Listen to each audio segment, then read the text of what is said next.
What's up, everybody? It's Flo. We're just here to do a collective message, so we're gonna get right into it. We do have the full moon energy already here, and tomorrow we will have the longest lunar eclipse that we've seen in a long time. So we've got a lot of energy going on around us right now. So we're just gonna take a peek into what messages we've got coming forward for us.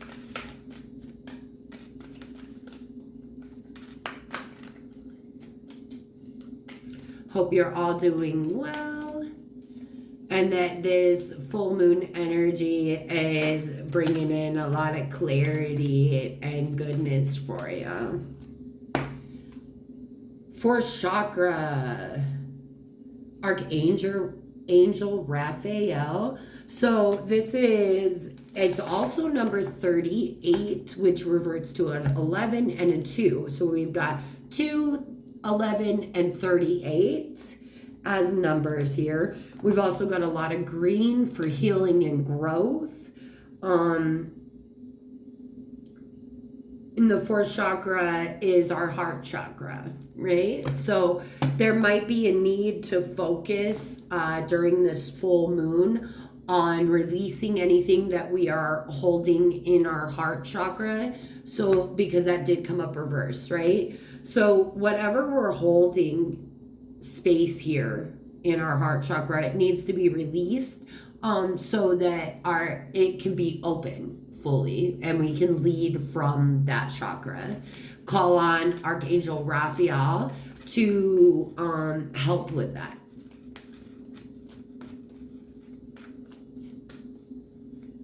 I am also getting, this kind of looks like a hand behind this angel here that's like handing someone something. So it's like you're being offered something that you're not seeing, or an offer's coming that comes out of nowhere.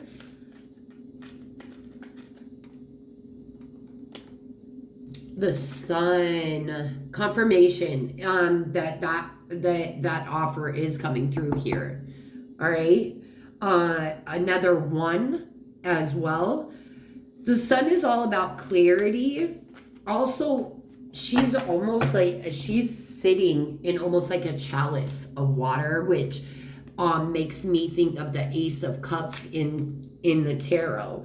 So it's like she's dipping into emotions even.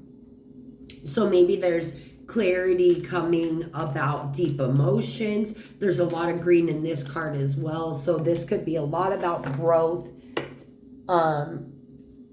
We've got 23, which is all tied up, and that came up upright as well. What are we feeling bound by? It's something to do with emotions. That's showing in every single card that this is something to do with repressed emotions, something that's closed off our heart chakra in some way. And we feel completely bound by it. Now, I am getting that if you are into doing rituals and such things, that it could be beneficial for you to do a cord cutting, especially if this relates to a person. I feel like an energetic cord cutting could be very beneficial to you at this time, especially during this full moon. If you were to do it the night of the 19th, I think that you would see great results from it. There is clarity coming about this, and because the sun is a 1 here, I'm getting that this is a new opportunity. This is not something that you've previously done or previously encountered. This is something new that's being offered to you. So even if it is in the form of love, this is not like a repeated pattern. This is not something that you've ever encountered before. This is something brand new. But maybe you feel too tied up on the inside to accept anything new right now, and you're really being guided to open yourself up so that you can really take advantage of this opportunity coming towards you.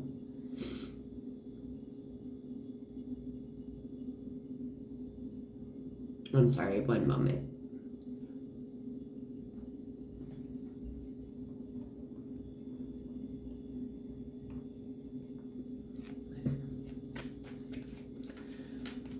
Um, 23 also goes to a 5. It's all about change.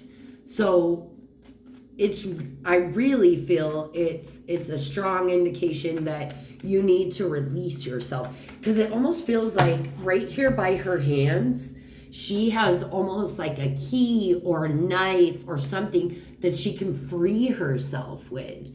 Like it's almost a self-imposed binding. Oh, I'm also hearing that a binding spell went wrong and it's backfiring. So if you were the one who did the binding spell, be prepared for the backlash.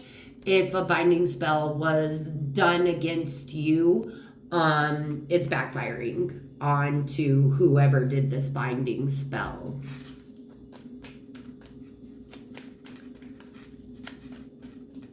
I feel you feel I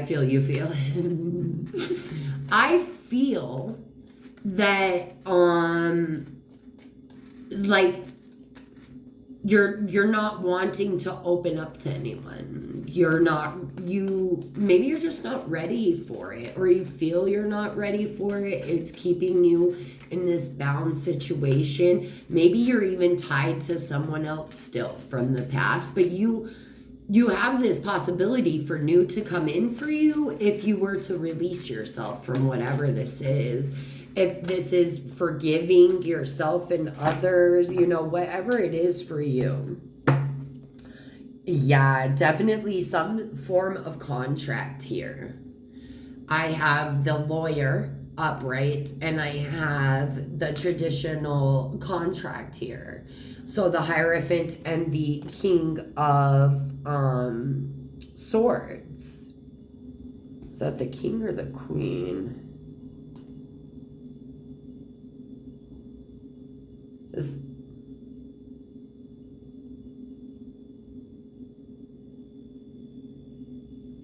And then there's the Knight hat here at the bottom, almost telling me that there's been a very recent level up in which your maturity has grown, or you're in a king queen position, but you are still acting upon knight or page energy. You haven't fully left the knight or page energy yet. There's still this really young, or it doesn't always have to be like a foolish type of energy, but it's a very immature type of energy, right? And you're sitting as the king or queen, but with a knight type energy. And then you have the contracts, the marriage, the commitment. This could be a lawyer that you have, even a divorce happening at this time. And then I have the Queen of Cups.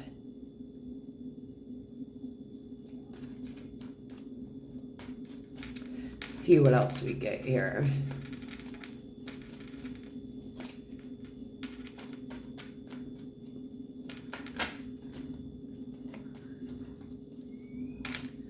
The Two of Cups.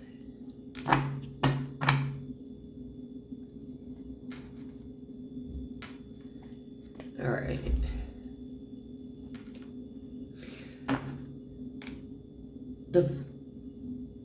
The Four of Cups and the Chariot.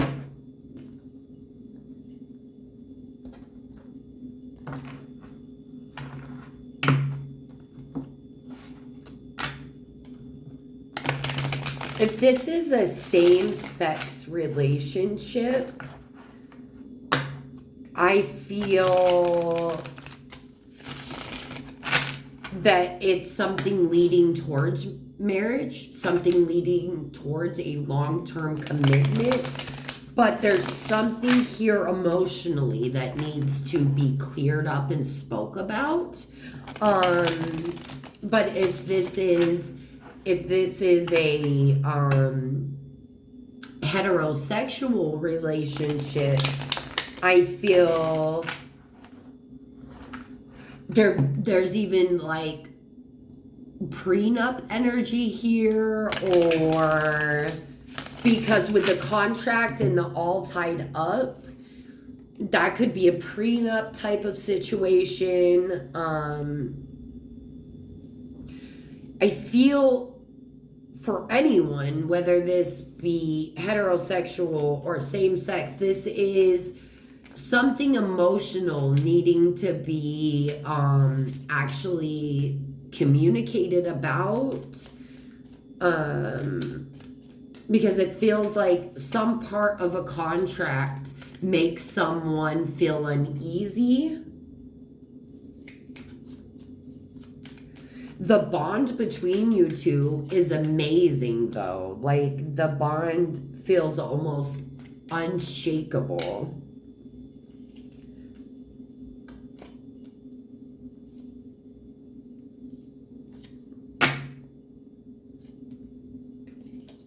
The Four of Cups again. Someone's being offered something. I don't know what it... Okay, let's see if we can try to get what this is here. I've got the Queen of Swords again in reverse here. Two queens.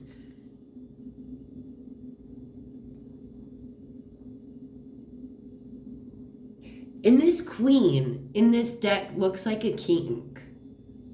I always confuse the Queen of Swords with the King of Swords in this deck because it's almost like they're non-binary, right? They are... The queen could be the king could be the queen. Like, in this deck, they resemble each other here. But I have both queens, and one in reverse and one upright, and this queen clarifying this queen.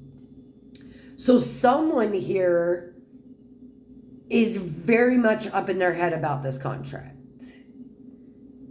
They don't know if because of this it's worth putting time and energy into.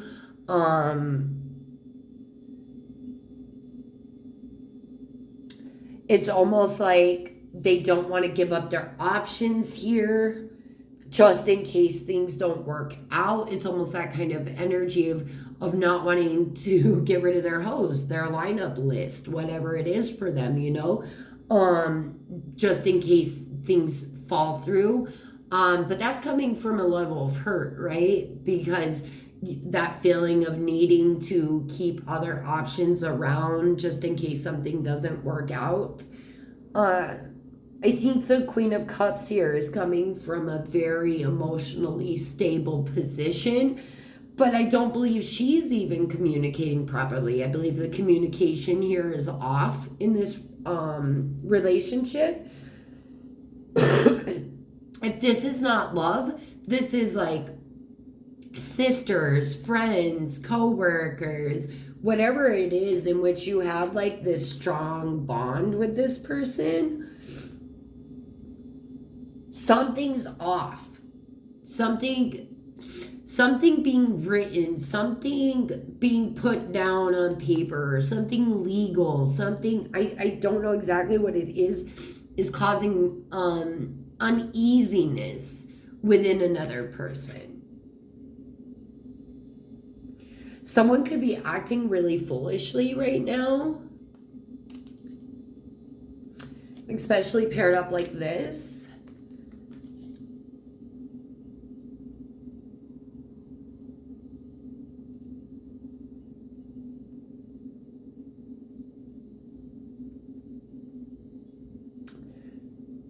someone really does not know how to communicate. They communicate at a knight level rather than a queen level, right? They communicate. Okay, let's put that in more of a set age range here. Okay, so instead of communicating like a 25-year-old would communicate, or a 35-year-old would communicate, they communicate as if they're 15 or 17. That level of maturity is the way that they communicate.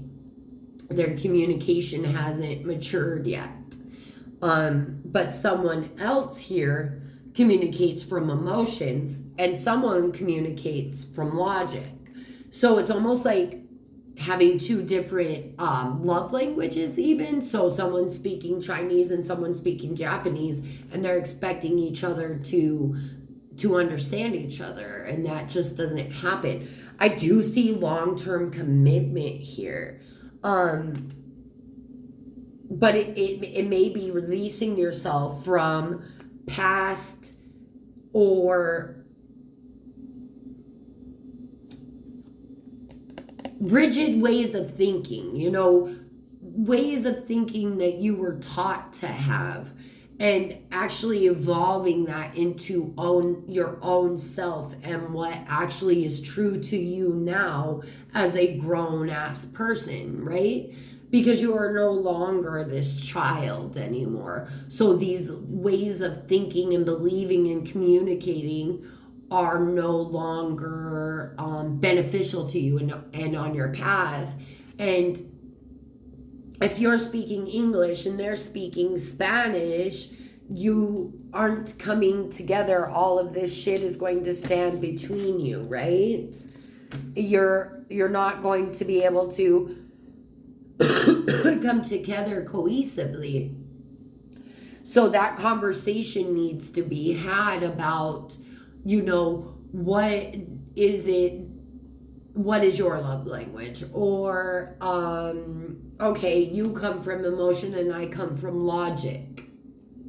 How do we bring those together so that we are both, so this one needs to come more from emotion and this one needs to come more from logic, so that they are coming together to, bring that compromise into each other.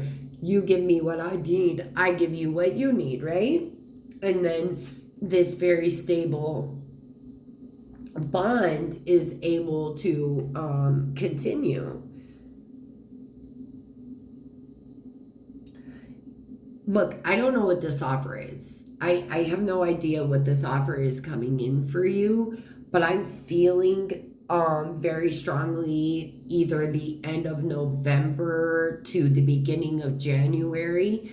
Somewhere in there's a move coming. There's a more successful job offer coming. There's a brand new love. This is something brand new and just out of the blue, right? And I really feel like, don't miss this opportunity.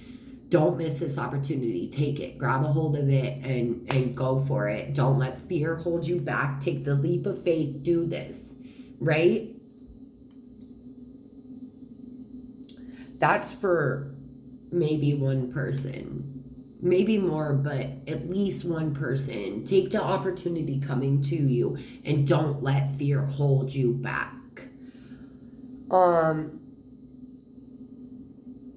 I think there is going to be a lot of clarity coming forward during this full moon, and it's if you are a practitioner of any sort, the manifestations, the rituals that we do during this full moon is going to be very beneficial towards our growth going forward, and on binding ourselves. If you feel that a binding spell has been done towards you, know that it's not working and it is backfiring on that person. If you have done a binding spell, know that that it is backfiring and coming back to you. I don't know for what reason or why.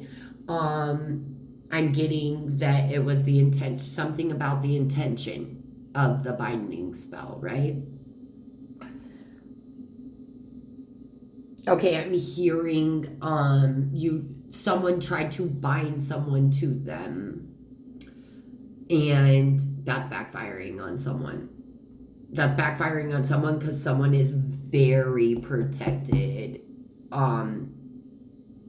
Their ancestors, their guides, whatever, they are extremely protected. So this binding spell just went back on the person immediately. It was like an instant return to sender.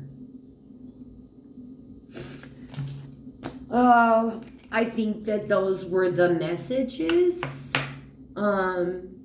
that I have for you. I hope that this reaches whoever it needs to reach. And I just want to say one more time, take that opportunity. Take the opportunity. Do not let fear hold you back. I love you all, and I'll see you next time.